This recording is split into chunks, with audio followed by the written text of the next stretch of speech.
আসসালামু আলাইকুম। আজকে আমরা এক চলক বিশিষ্ট একটি সমীকরণ ক্যালকুলেটরের মাধ্যমে অধিক দ্রুত সমাধান করতে পারব। তো একটি সমীকরণ দেখা যাচ্ছে যেখানে x² + 5x + 6 = 0 দেওয়া। এটি ক্যালকুলেটরের সাহায্যে সমাধানের জন্য প্রথমে মুভ বাটনে 3 বার প্রেস করতে হবে। 1 2 3।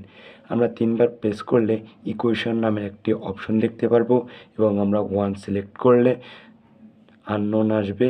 এখন আননোন আসার পরে আমরা এই বাটনে একবার প্রেস করব। প্রেস করলে আমরা ডিগ্রি মোড পাবো। আমরা 2 ডিগ্রি সিলেক্ট করব। করলে এখন এ এর মান চাচ্ছে।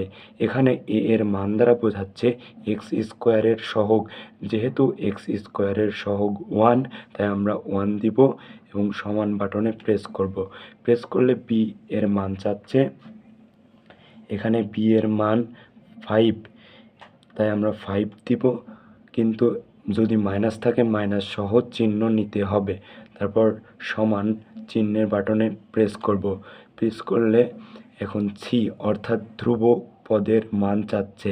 ধ্রুবক পদের মান যেহেতু 6, তাই আমরা 6 দিব এবং সমান বাটনে প্রেস করব। এখানে প্রেস করলে দেখা যাচ্ছে এর একটি উৎপাদক x1 = -2 এবং x2 = -3। এভাবে আমরা এক চলক বিশিষ্ট সমীকরণ অধিক দ্রুত ক্যালকুলেটরের মাধ্যমে সমাধান করতে পারি। ধন্যবাদ।